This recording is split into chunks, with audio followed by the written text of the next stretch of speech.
network, father of modern internet, right? And also the father of modern artificial intelligence. So if you see that John McCarthy in 1961 he predicted that computation may sometimes can be used as a utility. And the same thing was done in 1961 said by the neuron. He is also a member of Harvard Electoral. So they said that one day computation can be used as the utility. This was the prediction was made. Is right? So that means if you see, what is this utility? What we have the utilities? One is the water, gas, electricity, and telephone. Is it right? These are all the four utilities. Like the water to get, are we going to the wells and collecting the water? No. So there is a water pipelines being done. So you get the water through municipal pipelines. Is it right? Now, then come to the electricity. For electricity, are we producing our own electricity? No. So there are the connectivities done by the transport and which we get so the number of units we consume will pay for this. Is it right? Now next is the telephone. Are we putting our own telephone exchange? No. So we don't just subscribe to somebody. So somebody says that 1 minute, 1 rupee. Somebody says no minute business is a second business. Now whenever you call 30 seconds, no 30 seconds, just keep it 30 seconds cut. That means done based on the number of units you talk. Right? Now the next one is the way you have gas. Now probably you see in some of the cities, major cities, these gas nowadays you get that big cylinders, no? So they don't have, even the apartments or things also they put a gas pipelines. So they put, and there is some meter will be kept, so the number of units that comes for a gas that you have to pay. So the way we use for water, gas, electricity and telephone, which is called as the pay and use. That means we are paying and using them. The same way is done, they predicted that one day computation will also be done there. One day computation is served as a utility. Understood? So that's what is called a utility computing. Now to serve as a utility, what we need? We need a network. Like what? For a gas, the network is established as a pipeline. For electricity, the way it is established as a pipeline. For water, the way it is established as a pipeline. Similarly, for a telephone, the way it is established as a pipeline or with the network connectivity. So we also need what? The network. That is why it says that once this network grows, it can be used as the backbone to serve the computer.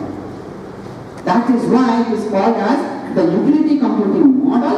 And this utility computing model, later they wanted to use some name, and the internet was represented as the cloud. That is why it is called as the cloud. I think that is what the cloud. Don't think that's something else. So that's why whenever we talk about the cloud, again people say, sir, but the cloud is fine, but to use the cloud, we should have internet? Do you have a network? Yes, network is must. I'll ask a question. You purchase a mobile phone, if there is no provider providing you the services, can you use that device? It becomes a dummy device. So what we try to do? We are trying to see that, hey, our Airtel connection is very bad. Now let's switch over to something like an ID. Or if that provider is not doing well, then in this area ID is not good. Airtel seems to be good, so switch over to the provider of Airtel.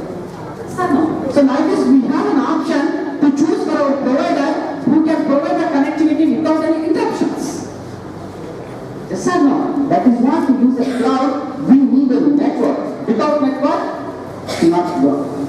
If somebody is saying, sir, network is not there, I cannot use. First you make your network robust.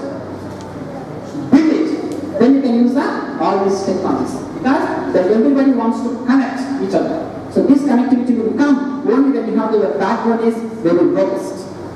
Understood? So that is what we said that there is an internet, a transformation of the internet model is called as the cloud computing model. In first term the clarity on those then you can go further.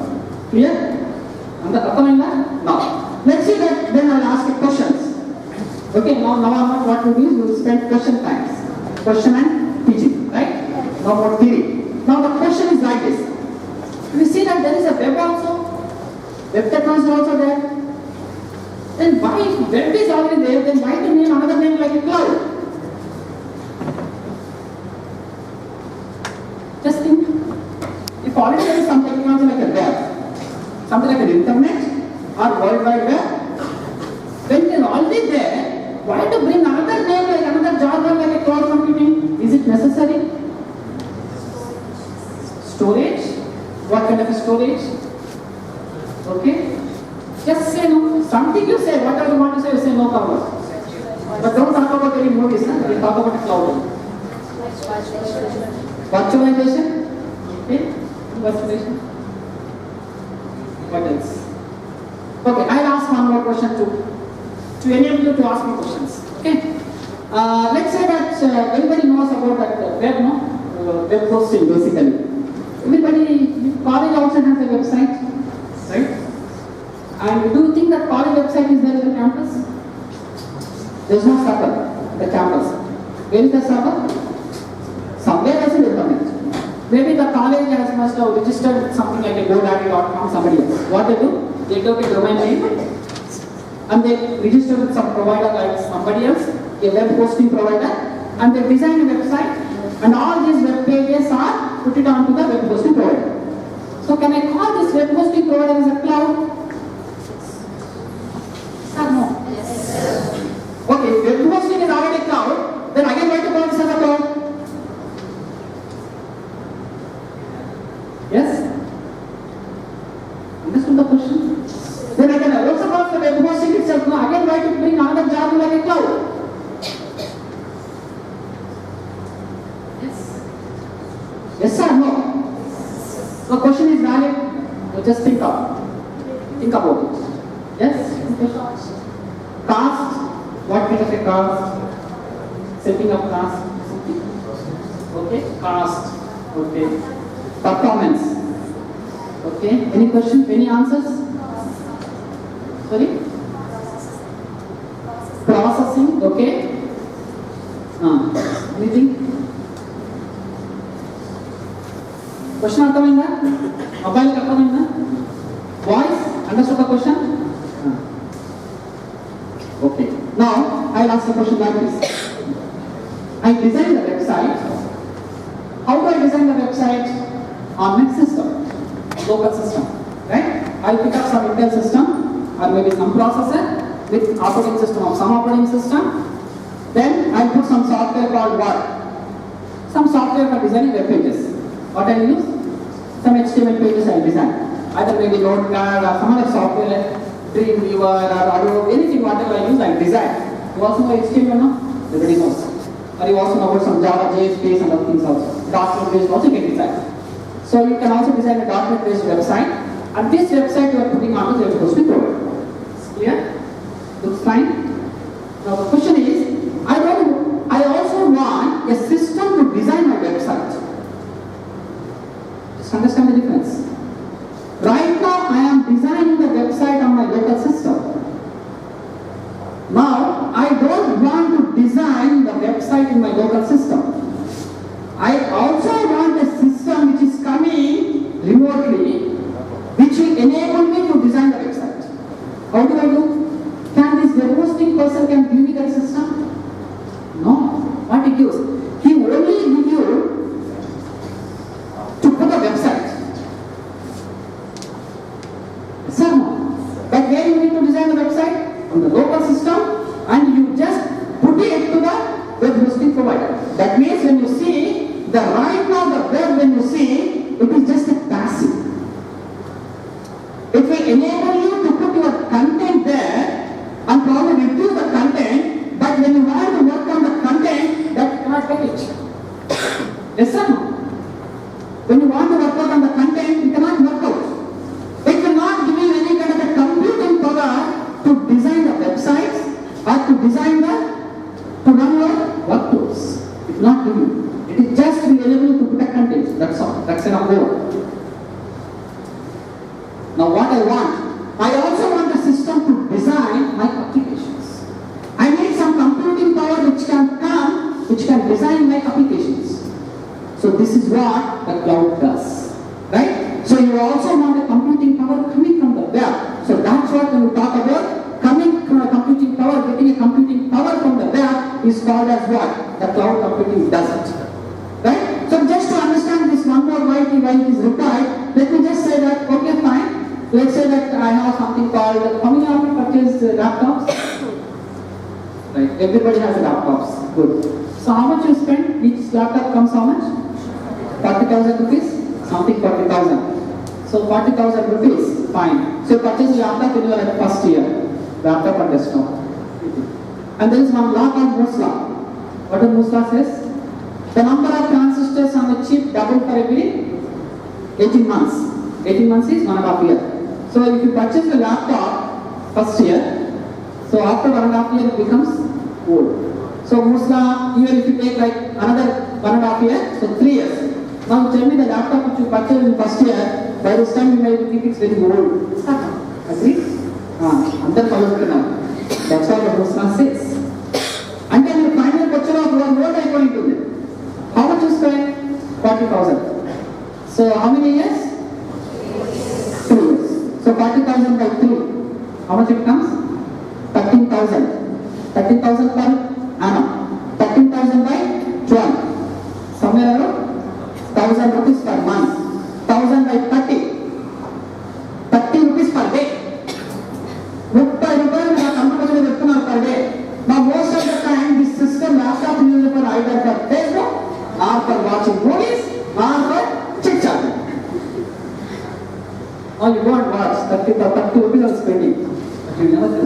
And just don't think about yourself and think of the companies who are actually trying to portray things. If somebody wants to develop some applications, if they want to recruit something like 20 people, and how much they have to spend?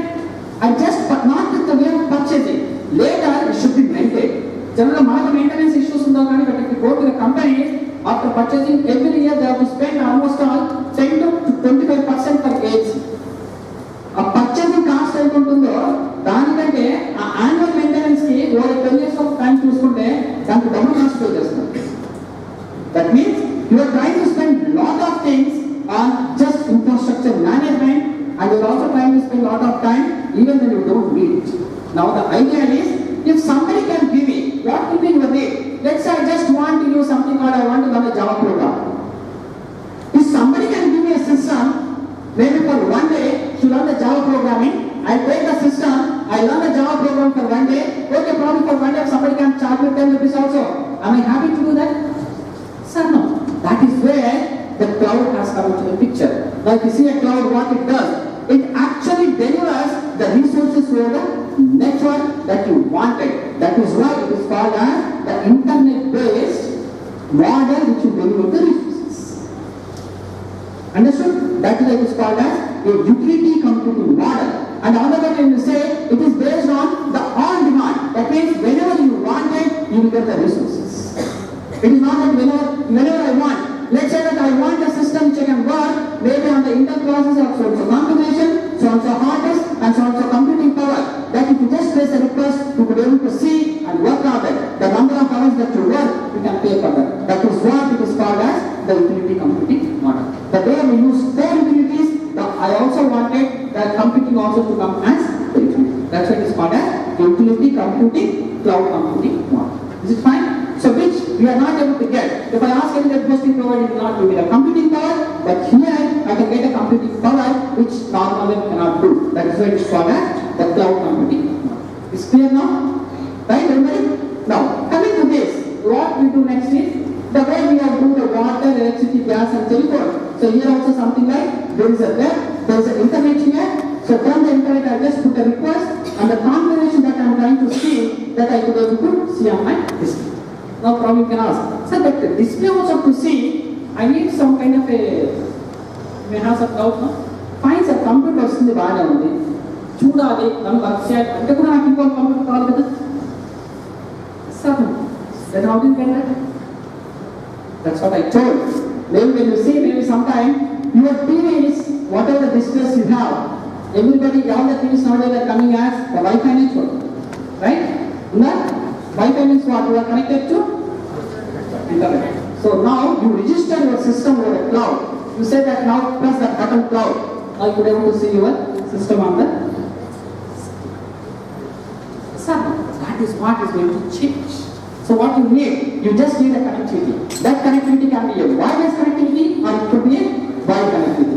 Let's say you are connected connected to that, probably the display. You may not have the laptop if you take, you may not have a processor. The processor may be a low-end processor, which could be something long, the small-end configuration processor, but with a good display, and you just provide a connectivity, then you connect it, all your resources will run on where? Somewhere on the net, not on the net.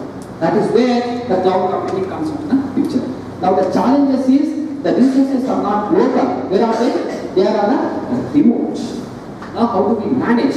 How do we develop? What kind of advantage that we get? That is what we should learn when we go for a cloud computing problem. Is it right? Now let's go into the thing. So whenever we see the applications or things, the one advantage is we always try to see that what are the requirements, right? So the requirements when you see for a cloud, it is came from something called as the parallel and distributed computing. Now when you talk about something like when the systems are connected in a network, so what do you need? They are all distributed. Yes or no? So now when you go for the internet or maybe the cloud computing model, the systems are not in one place, they are being distributed. So how do we manage that? So when even in a distributed also, you also need one, the more computing power to come. That means what we need? A bandwidth. So that's what we say that we need applications, the applications need more power, right? So in order to need more power, what we need? There are some applications which are resource-hungry applications, right? Like for example, when you see, there are so many applications. Now you can also think of many applications like the life sciences applications, which we try to do for biological applications, right? And aerospace and military applications, which we try to see for some kind of a CAD/COM and the kind of a rendering applications, or maybe the data processing what we do for satellites, or maybe we have some kind of internet and commerce applications, which generally do the business transactions, right? So there are so many applications which we need, which are called the resource-hungry applications. So to solve all of them, we need a lot of computing power, right? So we try to see maybe at least one or two applications how to get mapped to the cloud computing models, right? Now, I don't know how many of you heard about the word called as clusters and grids. We have one subject I believe that is, I don't know, this is the Kakinada University, which is called as distributed computing. George Joseph or something is there. You have something called as clusters? Heard about cluster? No. Okay. So cluster is something, no? It's a group of systems which are interconnected together. That's a cluster. So why do you want interconnection? You just think of something like this. Why do you need? Why that cluster is required? You might have heard of something like supercomputer. What is supercomputer? Which can do some more number of computations, which normal systems cannot do. Right? So normally if it's like a 2 GHz processor, so 2 GHz means you can execute how many instructions per second? 2 giga. Giga means how much? 10 power? Kilobytes is how much? Giga means how do we say? Kilo. Mega. Giga. Kilo is 2 power of 10. So 1024, but approximately we talk about a 10 in terms of 10 cube. Right? 1000. Then mega is 2 kilos. 10 power of 6. Giga is 1000 meg. You call it a giga. That is 10 power of 9. That means when you see, you can execute approximately 10 power of 9 instructions per second. 2 gig means 2 into 10 power of 9 instructions per second. Approximately, let's say. But it's not exact. Approximately. Now, I have instructions which I need more than 2 gigahertz per second. How do I do? I want to get more than that. Maybe I want to get a system which probably I need 10 gigahertz. How do I do? Just think. Don't go to supercomputer, that will see later. How do you do? Question అర్థమైందా? 2 gigahertz కాకుండా 10 giga కావాలి. ఎలా చేస్తాం నేను? What I need? So probably instead of one processor, I need to have multiple processors, which is called as symmetric multiprocessors. So don't put one, now put some more. So like five processors are combined. So 5 processors are combined. So now my system has 5. Right? So I get 10 gigahertz. If you remember, there is one computer which is developed by IBM, it's called the IBM Blue Chip. It's 64 processors. And this computer was designed to run a chess. They designed a chess program which they can play with Gary Kasparov. Right? With 64 processors. You know, they used to say that that computer will be probably half of this room. And there is an half of other place they kept it for AC. Generally, when you design a processor, it is not just that you design and do, and there are some maintenance are required. What is that? You will also need a lot of cooling power. And it generates a lot of heat, you cannot go to that room itself. So to cool it, you need what? ACs. So that means they say that computer will be of this much room big, including ACs. And you know, this system has one on the Gary Kasparov only once. After that, never. They put a lot of AIs also, artificial intelligence also. So the point here is, when you want to design such a big system, they have done what? They have combined 64 processors. Because what? There are 64. So for each node they want to compute, they put, because they need 64 into some gigahertz computing power, so that much of the design which is tightly coupled. This is one way of designing it. Looks fine. But what is the impact you see? Technology should be built, it's very hard to maintain, and there is a lot of heat is generated, to maintain cooling power is required, and if one of the processor fails, all the things fail. Now just think of, can I do it better way, some other way? Now just think like this. Why do you want to tightly couple them? There is another technology which probably can loosely couple. Like for example, let's say, I don't want to join all the processors. I have a network. I put each of them like independent system. And all of them I connect, 64 systems I connect in the network.